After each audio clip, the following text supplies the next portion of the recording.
Городская клиническая больница номер 2. Ako si Nina, 34 years old at nakatira sa Malabon. Sa totoo lang ay hindi ako mahilig makinig ng radyo. Pero mula nang malaman ko sa mga kaibigan ko ang napakagandang programa ninyo, ay ako man ay na-addict na rin sa pakikinig. Tingnan nyo naman, nagkaroon pa talaga ako ng lakas ng loob na sumulat sa inyo at magbahagi ng sarili kong kwento. 28 years old ako nang makilala ko si Ricky. Pareho kaming graduate ng Hotel and Restaurant Management at sa isang kumpanya lang rin kami nagtatrabaho noon. Humanga ako sa sipag at sa tiyaga ni Ricky sa pagtatrabaho. Napaka-independent niyang tao. Magaling siyang dumiskarte, hindi lang sa buhay, kundi pati na rin sa pag-ibig. Dahil nadiskartehan niya agad ang puso ko. Naging kami ni Ricky at masasabi kong isa siyang mapagmahal at maalagang boyfriend. Kahit kasi naging long distance relationship pa kami noong 3rd year na kami, na mag-on ay hindi nagbago ang nararamdaman niya para sa akin. Mas lalo niya pang pinatunayan ang pagmamahal niya dahil nung magkasama ulit kami ay niyaya niya agad akong magpakasal. Nasa tamang edad na rin naman daw kami at may sapat na rin kaming ipon na pera. At bilang nakita ko naman na magiging isang mabuting asawa si Ricky para sa akin, ay tinanggap ko na nga ang alok niyang pagpapakasal sa huwes. At mula nga noon ay lalo pang nagtumibay ang pagsasama naming dalawa. Pero pagkatapos ng unang taon pagiging mag-asawa namin ni Ricky, ay nakita ko ang mga bagay na hindi ko nakita sa kanya dati. Nalaman ko ang ilang parte ng buhay niya na hindi niya sa akin ikinuwento dati.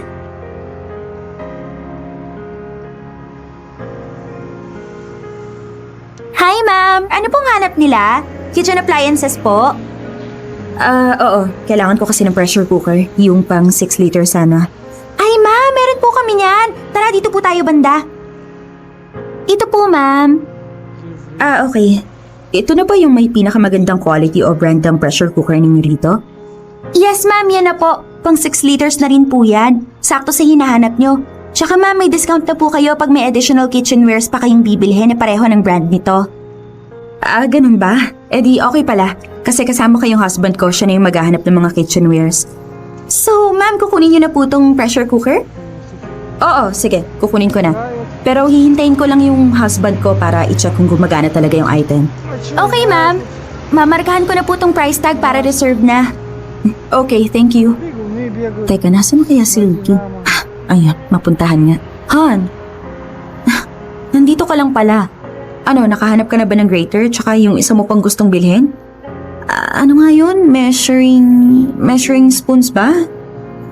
Kulit naman ni Migo. Uy, Han. Han, ano yun? Ano sabi mo? Tinatanong kita kung nahanap mo na ba yung mga bibilihin mo. Oo! May nakita ako kaso hindi ko muna kinuha kasi... Han, yung kapatid mo tumatawag sa'yo. Hindi mo ba sasagutin yan? Hayaan mo siya. Busy pa tayo sa pamimili. Mamaya ko na lang siya kakausapin. Teka, Han, importante yan ah. Han, mas importante makabili muna tayo ng mga kailangan natin ngayon. Kasi tingnan mo, anong oras na gagabihin tayo. Halika na, bilisan na natin. Nakapagod. Han, okay ka lang ba? Oo naman. Bakit? Mukha bang hindi? Mukha ka kasing problemado eh. Kanina ko pa sa mall napapansin na parang wala ka sa sarili. Kanina nga pagkabayad mo sa counter, kinuha mo lang yung sukli tapos umalis ka na. Muntik pa natin makalimutan yung mga pinamili. Ano ba kasing nangyari, Han? Wala nga, Han. May iniisip lang ako. Ano nga yun? Sige, kapag hindi mo sinabi sa akin, magtatampo ako. Mag-asawa na tayo, kaya ayoko nang may hindi ka sinasabi sa akin. Oo na. Sige na, ito na. Tumawag kasi si Migo kanina. May problema raw sa bahay. Ha? Problema saan? Si Nanay Ro kasi madalas nang magkasakit. Lumalala na raw kasi yung diabetes niya kaya, ayun, kasama na yun sa komplikasyon. Kailangan daw ng pera pampacheck up at pambili ng mga gamot na irereseta. Hala, magkano raw ang kailangan nila? Malay ko, ba't ko na may tatanong? Sila muna magtanong sa akin kung magbibigay ba ako o hindi. Tsa, bakit ko sasagutin yung gastos nila? Ako lang ba yung anak? Anong silbi ni Ate Iris? Han, kumalma ka nga. baka natsempohan ikaw lang yung nakakaluwag sa inyong tatlo ngayon. Kaya ikaw muna yung hinihingian. Siyempre, nanay mo rin naman yung may sakit. Na nga, Han eh. Nanay ko rin siya kaya obligado rin ako. Siya, inobliga rin niya ba yung sarili niya magpakananay sa akin dati? Han naman, bakit mo ba nasasabi yan? Han, umalis ako ng probinsya namin dahil ang totoo walang pakialam sa akin si nanay. Mula nang mamatay si tatay, nagbago na siya. Elementary pa lang, iniwan niya na ako sa kung saan-saan at kung sino-sino para lang magawa yung mga gusto niya. Para lang mabawasan yung responsibilidad niya at mas maalagaan yung paborito ng anak. Si Ate Iris at si Migo lang naman ang mahalaga sa kanya. Kaya kahit na para na akong bola na pinagpapasapasahan ng mga kapitbahay namin o kaya na kamag-anak namin masasama ang ugali, okay lang sa kanya. Han, sorry. Hindi ko naman kasi alam na ganyan palang pinagdaanan mo eh. Pero bakit ngayon mo lang sinabi sa akin to? Nakwento mo nga na hindi mo close yung nanay mo sa probinsya pero hindi mo naman nabanggit sa akin na ganito pala kalalim yung dahilan. Han, maglilimang taon na tayong magkasama oh. At kasal na tayo. Kung meron mang dapat na mas nakakakilala sa'yo, yung buong istorya ng buhay mo, dapat ako yun. Kasi asawa mo ako. Hindi naman ako nagkaroon ng katiting na interest para pag-usapan ng kahit ano tungkol kay nanay. Pero Han, habang pinapatagal mo kasi ng pinapatagal, lalo mo lang pinapabigat yung sama ng loob dyan sa puso mo. Alam mo kung noon pa sana nilabas mo na yan, malamang naayos pa sana yung relasyon yung mag-ina hanggat maaga. Hindi na sana ahantong ang lahat sa ganito. Tandaan mo, Han, walang mabuting na idudulot ang galit. Ngayon lang din kasi talaga naungkat to eh. At sobrang nakakadagdag pa na sama ng loob. Wala na nga silang nayambag sa pag-aaral ko ni 5. Tapos sila pa tumayga na manumbat na kesyo magkusa naman daw ako magbigay o ano.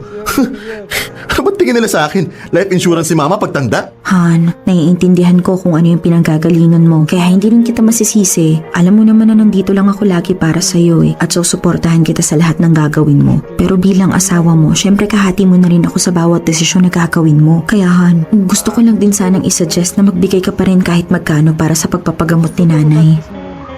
Ang tiyuhin lang at tilang pinsan ni Ricky sa Maynila ang kilala kong pamilya niya. Tuwing tatanungin ko kasi siya dati kung kailan kami uuwi ng probinsya para naman makilala ko ang nanay at ang mga kapatid niya, lagi niyang sinasabing tsaka na lamang daw. Marami siyang idinadahilan kesyo malayo rin daw kasi ang loob niya sa pamilya niya at kung ano-ano pa. Inisip ko na lang na baka may maliit o simpleng hindi pagkakaintindihan sa Ricky at ang nanay niya. Pero hindi ko talaga inasahan na ganun pala kalalim, ganun pala kalala. Hindi ko alam na sa likod ng isang matikas na lalaking minamahal ko ay may nagtatago palang isang batang may malalim na sama ng loob, dala ng pangungulila at mga pasakit na naranasan niya sa buhay. Naintindihan ko naman ang mga dahilan niya kung bakit nahihirapan siyang magbigay ng tulong sa nanay niya. Pero hindi dahil naiintindihan mo ang pinupunto ng isang tao, ay nasa tamang katuwiran siya. Kaya naman bilang isang katuwang ni Ricky sa buhay, ay nag-isip ako ng paraan para mapagaan kahit pa paano ang sitwasyon na kinakaharap niya. Ako, ang haba naman ng pila. Ang bagal pa ng usad. Mag-iisang oras na ako rito. Teka nga, matawagan na nga muna si Migo. Baka kanina niya pa hinihintay yung padala.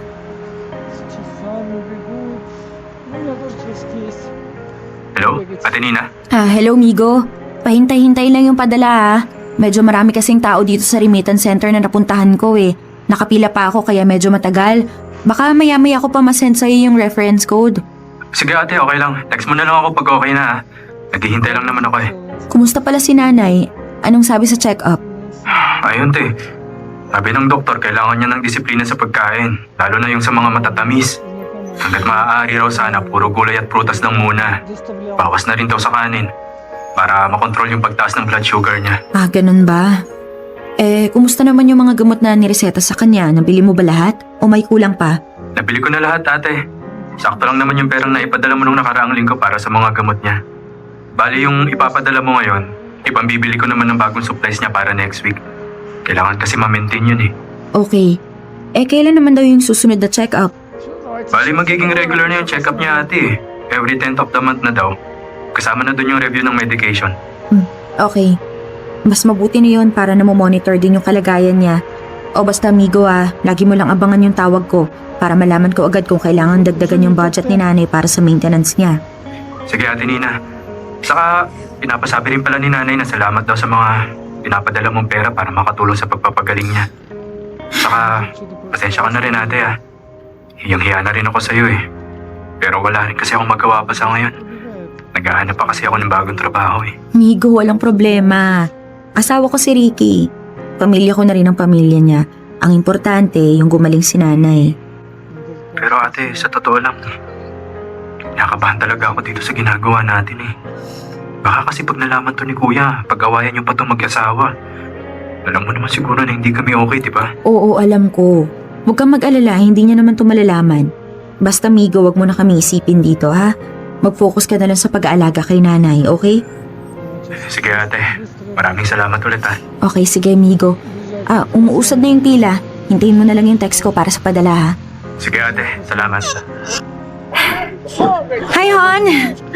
Ang daming tao sa palengke. Pero buti na lang hindi ako naubusan ng mga sariwang isda. Kaya hulaan mo, Han, kung anong lulutuin ko para sa dinner natin ngayon. Decided Greg Slaughter si Japet Aguilar. Han? 6 point lead. Han? Greg Ginebra didn't last very long and there's a Uy, Han! Hindi mo naman ako pinapansin eh. Ano ba yung pinapanood mo? Wala. Basketball lang. Williams. Oh, ba't parang wala ka sa mood? Here's a May problema ba? O baka mamaya tinutoyo ka na naman. Again, another Teka lang. assist galing sa Alam ko, lambing lang ang katapat niyan eh. Wait lang. Ilalagay ko lang itong mga pinamili ko sa ref. zips it to the side. Here's a great cut and the ball movement. The movement without the ball is working so well for Greg Ginebra. Ayan, okay. Uy, Han. Okay ka lang ba? Ano ba? Mainit, huwag ka muna sumandal sa akin. Teka, galit ka ba sa akin? Kasi kanina ko pa napapansin na parang irritable ka sa akin eh. Ano ba talagang problema? Wala nga. Wala lang talaga ako sa mood. Huwag mo na lang ako kausapin. Yan, dyan ka naman magaling eh. Ayaw mo na namang sabihin. Baka mamaya puro sikreto na sa akin yan ha. Bakit? Nagigilty ka na ba, ha? Takot ka mahuli kita kaya ako na lang pinagbintang mo ng ganon? Ano bang sinasabi mo? Bakit nagpapadala ka ng pera kay Migo nung hindi ko alam, ha? Ano yun? Sa'yo nang gagaling yung perang pambili ng gamot ni nanay, ganun ba? Han, wala akong alam sa Aksidente ko sinasabi. nakita yung resibong nakaipit sa notebook mo kanina. 2 beses ka na nagpadala ng pera kay Migo. Kaya ba ang tagal mo sa palengke kanina, ha? Nagpadala ka ulit? Okay, sige na. Oo, nagpapadala ako ng pera sa kanya. Pero saan ka ba galit na galit? Dahil sa hindi ko ipinaalam sa'yo? O dahil sa tinulungan ko yung nanay mo? Ricky, pamilya ko na rin ang pamilya mo. At sa mga ganitong klase ng problema, walang ibang magtutulungan kundi tayo-tayo lang din. Kaya huwag kang mag-react na para bang isinugal ko lang yung pera. Hindi mo ako naiintindihan eh. Basta-basta ka na lang nagpadala ng pera sa kapatid ko. Eh paano ko mamihasa yun, ha? Tsaka sigurado ko ba na pambibili niya talaga ng gamot yun? May sakit yung nanay nyo! Tingin mo ba magsisinungaling pa sa akin si Migo? Kung diskumpiyado ka sa kapatid mo, edi bisitahin natin sila ron sa probinsya ninyo. Baka sakaling magkusa ka ng tumulong pag nakita mo yung totoong lagay ng nanay nyo. Naaminin kong nasaktan at nagalit ako sa inestang yun ng asawa kong si Ricky. Akala ko nga ay dahil sa ginawa kong yun, mahihiya siya at magkukusa ng tumulong. Pero hindi. Siya pa itong masama ang loob. Ilang araw rin kaming parang mga batang nagtatampuhan pagkatapos ng pagtatalong yun. At ang nakakainis ay hindi rin kasi ako nakapaniwalang paninindigan niya talaga ang sarili niyang katwiran na hindi talaga siya magpapadala ng tulong sa sarili niyang pamilya. Hindi naman kasi kami hirap sa pera kung tutuusin. May ipon kami at wala pa namang anak. Gusto ko lang namang ipaintindi sa asawa ko na hindi naman niya kailangan sagutin ang lahat ng gastusin. Kailangan lang niya na mag-abot ng kahit na magkano para naman makatulong ng kahit konti sa nanay niyang may sakit. Pagkatapos ng ilang linggo, ay pinilit ko pa rin si Ricky na umuwi ng probinsya at bisitahin ang nanay niya doon. Madalas ay nauuwi sa pagtatalo ang bawat pag-uusap namin tungkol doon pero hindi pa rin ako sumusuko. Kaya naman isang araw dala na rin siguro ng pangungulit at pangungonsensya ko sa asawa ko ay napapayag ko na rin siyang umuwi kami ng Bicol para makita at makumusta ang nanay niya. Ate Nina, Kuya Ricky, dito yung kwarto ni nanay oh. Dahan-dahan lang tayo sa pagpasok kasi tulog siya nung iniwan ko kanina, baka lang magising. Okay, Sige na. tara na. Oh, gising na pala si nanay eh. Nay, may bisita ka. Nandito si na Kuya Ricky tsaka yung asawa niya si Ate Nina. Mano po. Nay, kumusta po kayo? Oh, Nay, kumusta daw po kayo sabi ni Ate Nina oh. Saka Nay, si Kuya Ricky yan, hindi niyo po ba naaalala? Hindi nga yata ako kilala niyan. Ano naman? Pasensya na kayo ha. medyo humihina na rin kasi yung memorya ni nanay eh. Kahit ako nga minsan hindi niya na rin maalala. Malilimutin na, dala na rin siguro ng katandaan. Teka, kaya rin ba may mga adult diaper dyan sa ibabaw ng drawer? Lagi na ba siyang gumagamit niyan? Oo ate, kaya nga magastos din sa budget. Hirap na kasi tong sinanay kapag nagbabanyo. Mahina na rin yung panunaw niya. Yung mga sugat niya na yan, saan naman nanggaling yan? Ganun din, dahil din sa diabetes niya. Ang tagal pa namang gumaling ng mga sugat niya. Ako, ang hirap pala talaga ng sitwasyon ni nanay. Gagaling pa naman siya, di ba? Paano gagaling kung ang tigas rin ng ulo? Kung walang disiplina. Yan nga yung basurahan ninyo. Oh. May mga wrapper ng chocolate at saka matatamis na pagkain. Akala ko ba bawal siya dyan? Ano ba yan, Migo? Ako yung kumain yan, kuya. Oo, binigyan ko siya ng konti kasi naaawa ako dahil paborito niya yan eh. Tsaka regular naman yung pagkain niya ng mga gulay at prutas. Wala namang sinabi yung doktor na totally bawal na siyang kumain ng matatamis. Ang sabi lang, dapat konti-konti lang.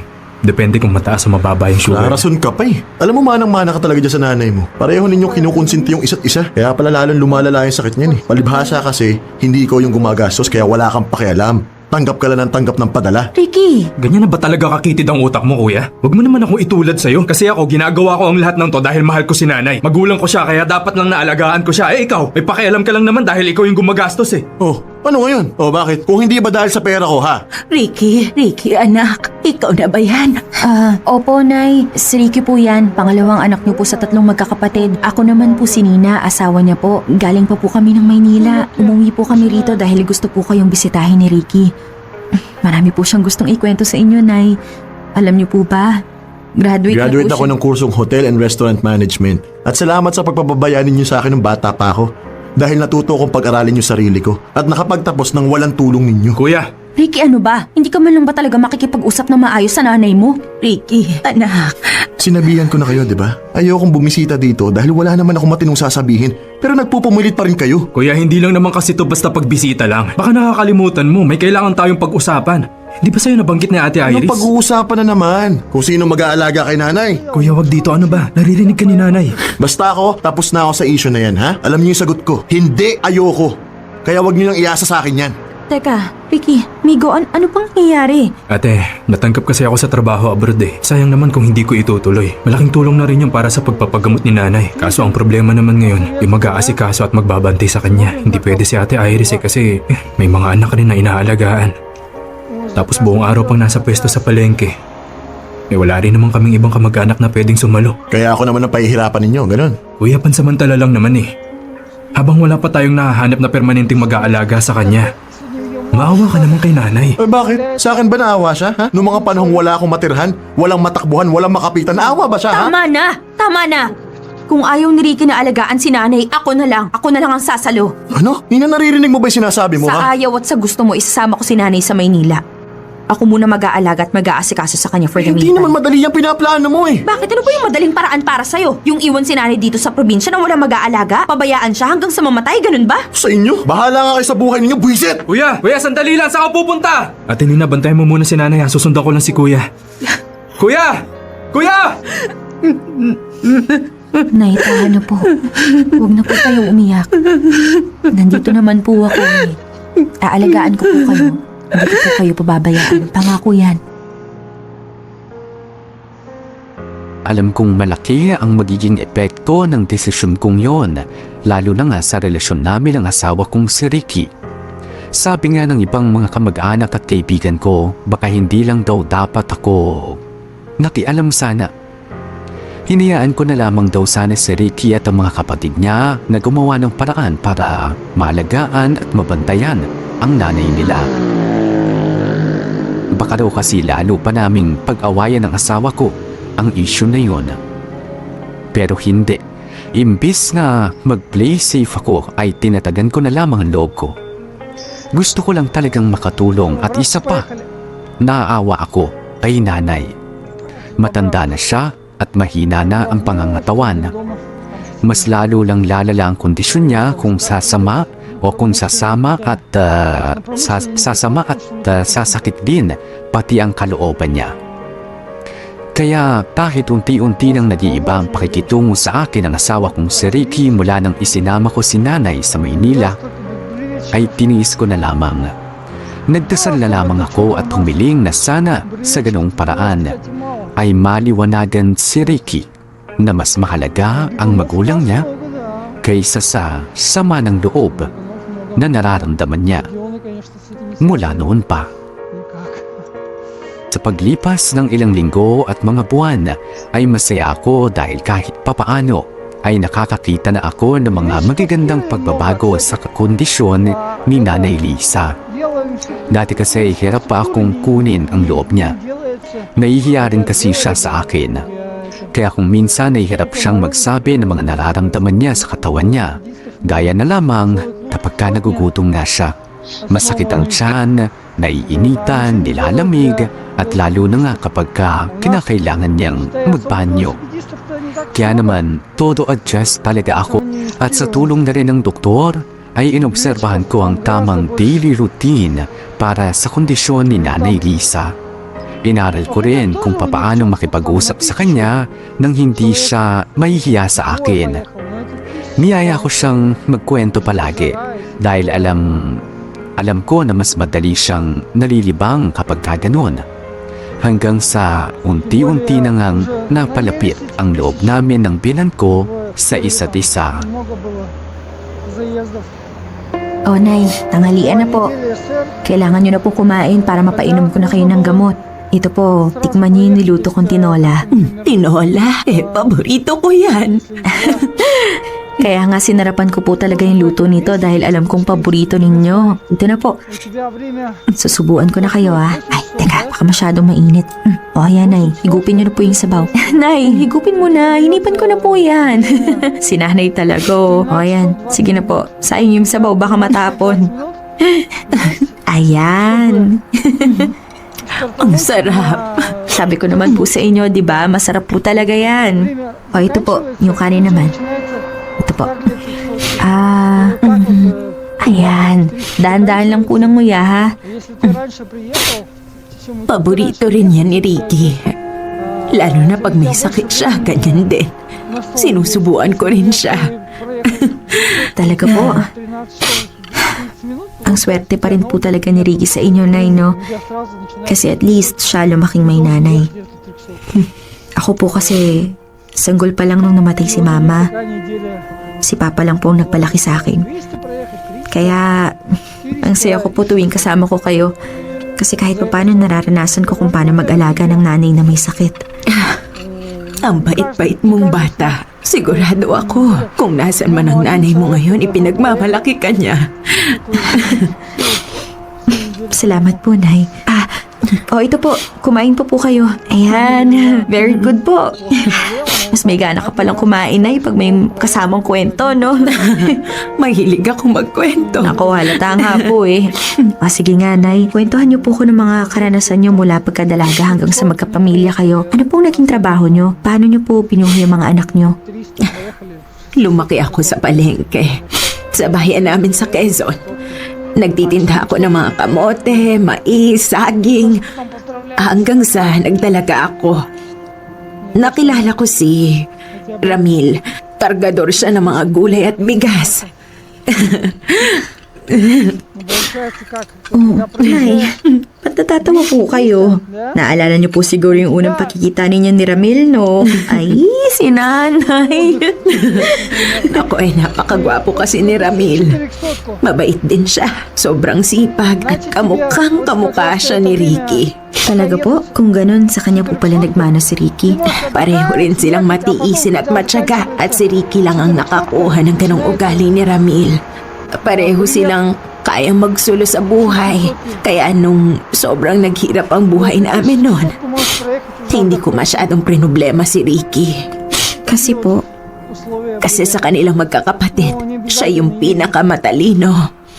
Pinakamadiskarte at matatag. Hindi rin siya sakitin tulad ng ate at kapatid niya. Noon pa lang, alam ko nang kahit saan siya makarating, mabubuhay siya at maaabot niya ang mga pangarap niya. alam niyo po, Nay, kung alam lang po ni Ricky, sigurado po ako matutuwa yun. Baka ma-realize niya rin na Hindi siya dapat nagtatanim ng sama ng loob sa inyo. Kasi nagawa niyo lang naman yun dahil sobra lang kayong bilib sa anak ninyo. Kaya huwag po kayong mawala ng pag-asa. Dahil balang araw magkakaayos rin po kayo. Oh, Han, maghahain pa lang sana ako ng almusal nang una ka na palang kumain. Alam namang hintayin pa kita. Masyado kang busy. Ayoko makabala sa'yo. Pasensya na, Hana. Inuna ko kasing asikasuhin si nanay dahil masakit yung likod niya. Nahihirapan siya kumilos. Pero pwede pa naman akong sumabay sa'yo sa pagkain. Hindi ka pa naman tapos eh. Teka lang, kukuha lang ako ng plato at saka kutsara. Tapos na ako. Hindi mo pa ubos yung kanin sa ulam mo ah. Alis na ako. Kailangan ko pumunta ng opisina. May malaking event sa field ngayon. Kailangan ko mag-monitor.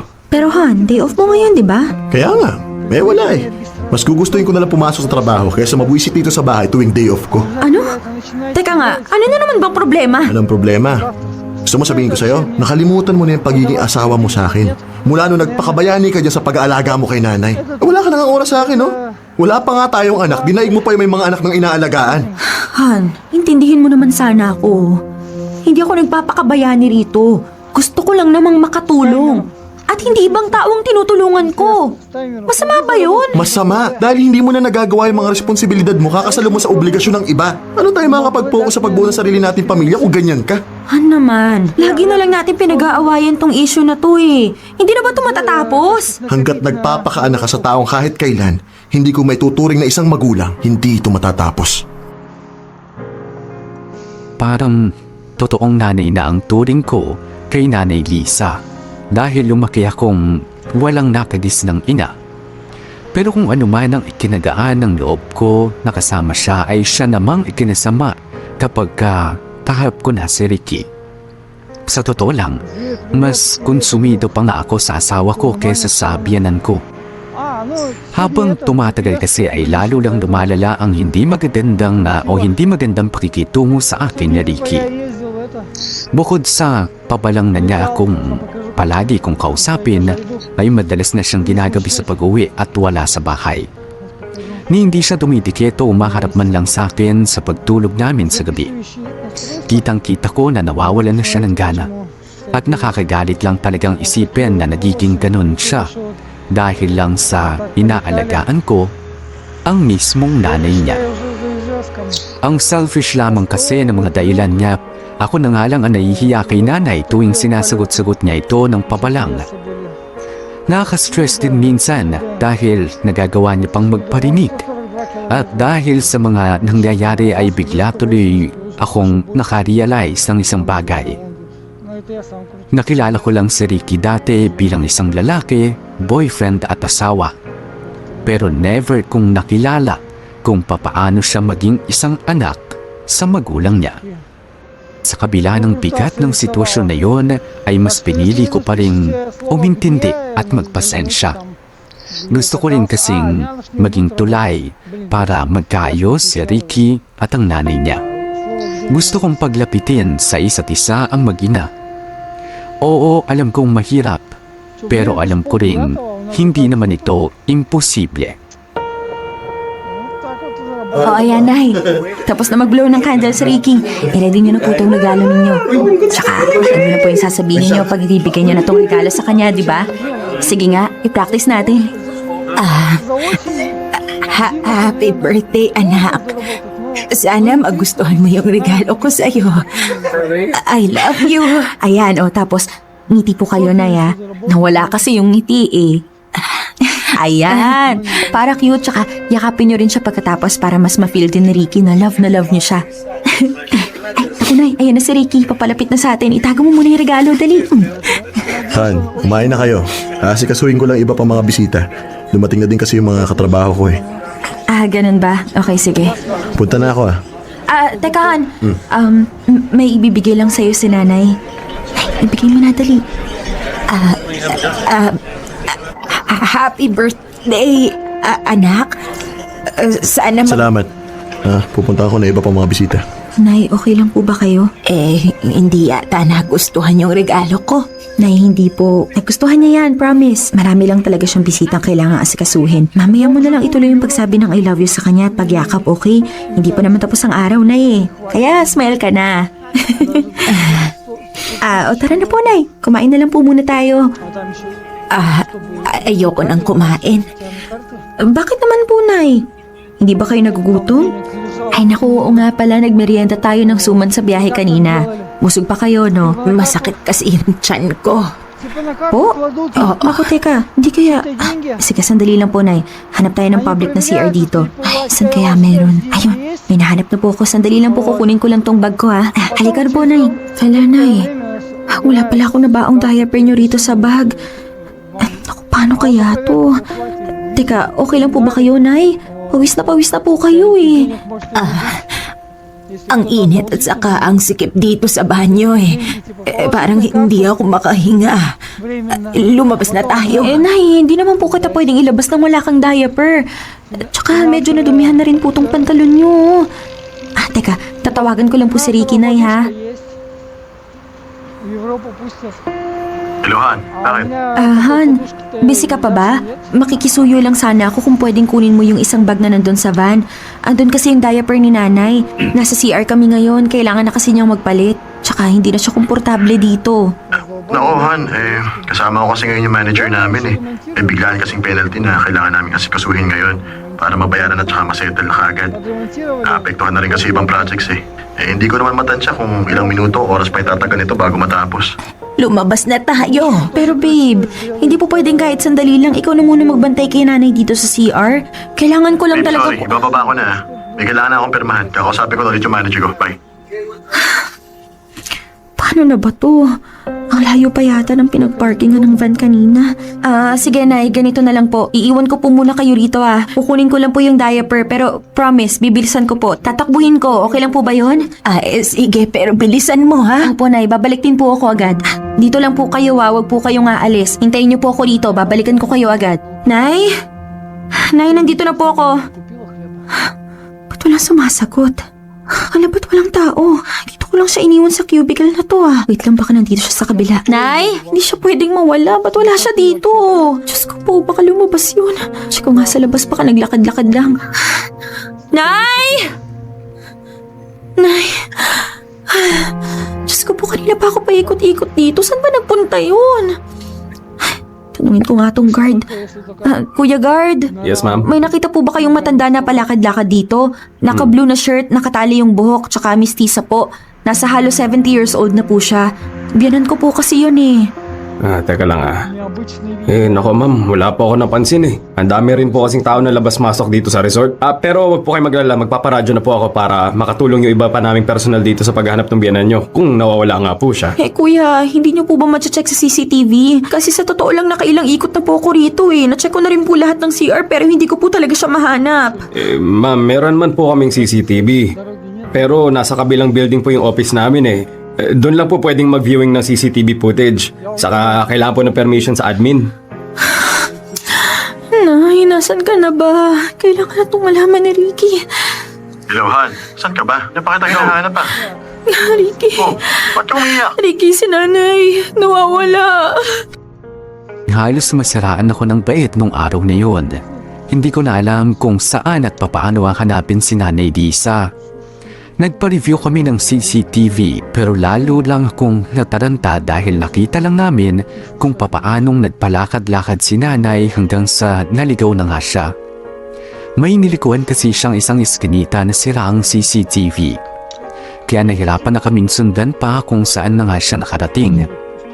Humingi kami ng tulong sa mga kamag-anak at kaibigan, sa pulis at ilang mga kalapit na barangay sa lugar na yon. Pero lumipas na ang 3 linggo ay wala pa rin kaming natatanggap na magandang balita tungkol kay Nanay Lisa. Araw-araw akong inuusit ng konsensya ko. Gusto kong sisihin ang sarili ko. Gusto kong sisihin si Ricky. Pero kahit na sisihin ko pa ang buong mundo, alam kong hindi na nun maibabalik pa ang nangyari. Dahil nawawala na talaga si Nanay Lisa. Nag-leave ako sa trabaho at lahat ng paraan ay ginawa ko para lang maghanap at maiuwi ang biyanan ko. Pero bakit ganun? Araw-araw naman ako nagdarasal at umaasa pero araw-araw lang din akong nabibigo. At mas nakakabigo ay yung makikita kong parang kalmadong kalmado at okay na okay lang si Ricky. Habang ako ay naghihirap at halos mabaliw na sa pag-aalala sa paghahanap sa sarili niyang nanay.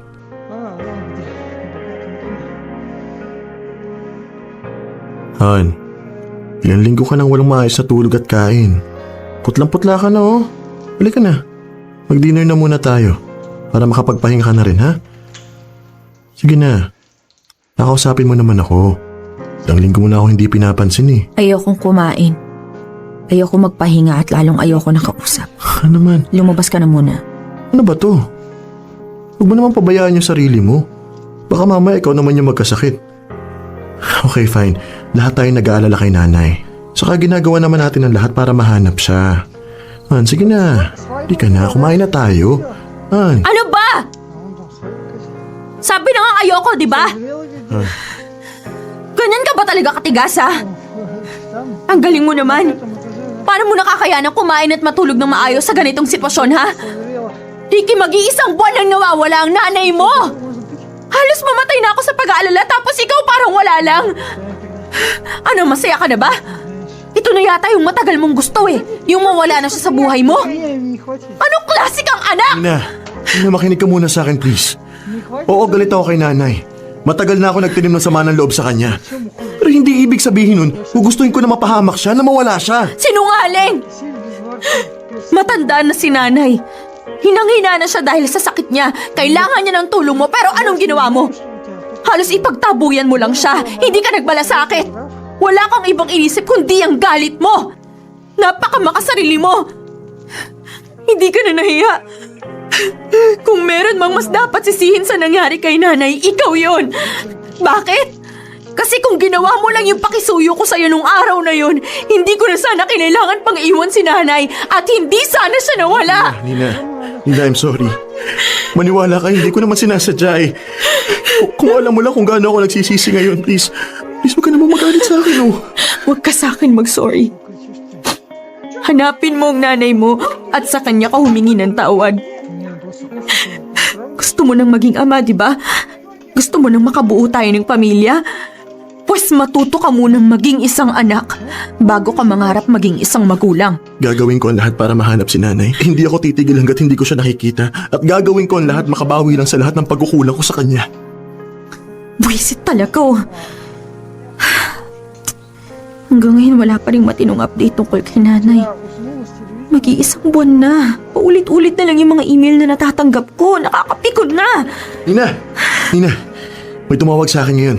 Representative ng isang home care center. May balita sila tungkol kay nanay. Ano? So nasa kanila si nanay? Ganun ba? Siguro. Sana nga. O ito, kakatext lang sa akin ng address para mapuntahan na natin kagad. Kailangan natin makumpirma kung si nanay nga yun. Okay, sige. Teka, kunin ko lang yung bag ko. O sige, bilisan mo. Mag-abang na ako ng taxi sa labas. Diretso lang daw tayo tapos kanan sa unang kanto. Yan. Ito na yun. Tapos sabi ng staff, may makikita raw tayo na parang mini park. Doon daw madalas tumambay yung mga matatanda tuwing umaga. Teka, nasa na ba yung... Ricky? Anak? Si nanay? Nay, kumusta po kayo? Saan po kayo nagpunta? Ano, okay lang po ba kayo? Wala po bang nangyari sa inyong masama nang naligaw kayo? Hindi po ba kayo nadapa, nasugatan o ano? Nay, mabuti naman po't ligtas kayo. Paano po kayo nakarating dito? Sobra po kami nag-alala sa inyo, Nay. Hinahanap namin kayo kung saan-saan eh. Nay, sorry po. Hindi ko po kayo dapat iniwan nung araw na yun. Patawarin niyo po ako. Nay, araw-araw namin ginagawa ang lahat para mahanap kayo. Pati sina Ate Iris, si Migo, tsaka yung iba pa nating kamag-anak, alalang-alala na sa inyo. Pasensya na rin kung nag-alala kayo ng sobra ng dahil sa akin. Saka, Nay, miss na miss ka po namin. Gusto ka na po namin makasama. Kaya, Nay, ngayong nahanap ka na namin, maghahanda na rin po tayo agad para makauwi na po kayo sa bahay natin, ha? Sino po bang pwede namin kausapin para makalabas na kayo dito, Nay? Pasensya na, Nina. Pero hindi na ako uuwi. Dito na lang ako. Ano, Nay?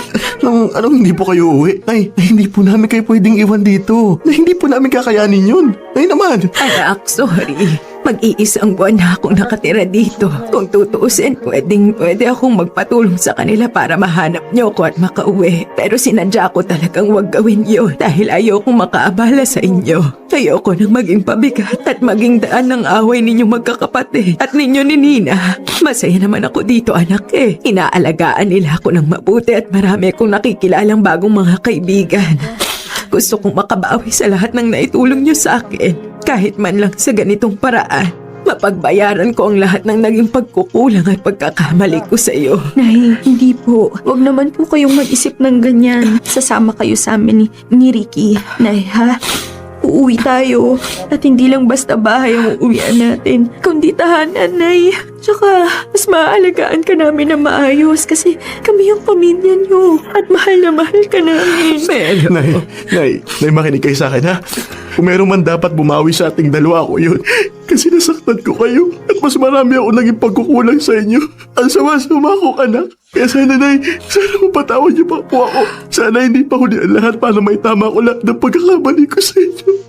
Nay, sana bigyan niyo pa ako ng pagkakataon para may paramdam ko po sa inyo kung gaano ko kayo kaba. Ricky, anak, lagi mong tatandaan na kahit kailan hindi ako nagalit sa iyo. Naiintindihan ko ang lahat ng pinagdadaanan mo at buong buhay kong pinagsisisihan na lumaki kang hindi ko man lang naiparamdam sa iyo kung gaano ka kahalaga sa akin at kung gaano kita kamahal, anak. Kaya patawarin mo ako.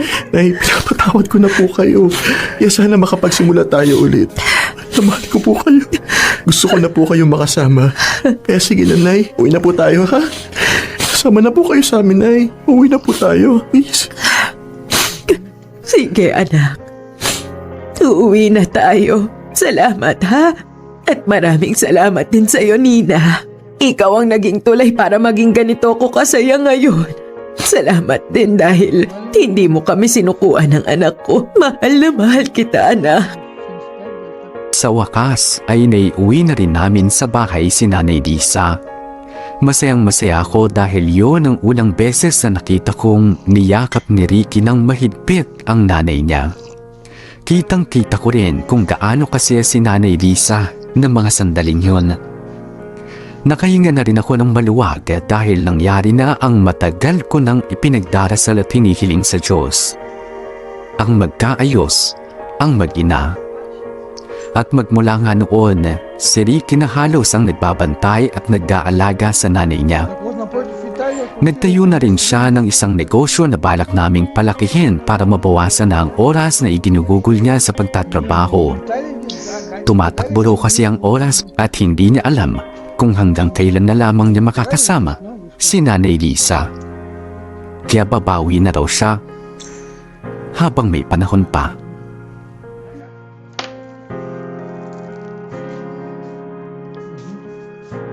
Напротив Италии, которые живут, они уже давно там живут. А которые в Италии, где жил, так там вообще какие-то неприятливые люди. Я тогда доставил им заказ из пятерочки, даже спасибо не сказали.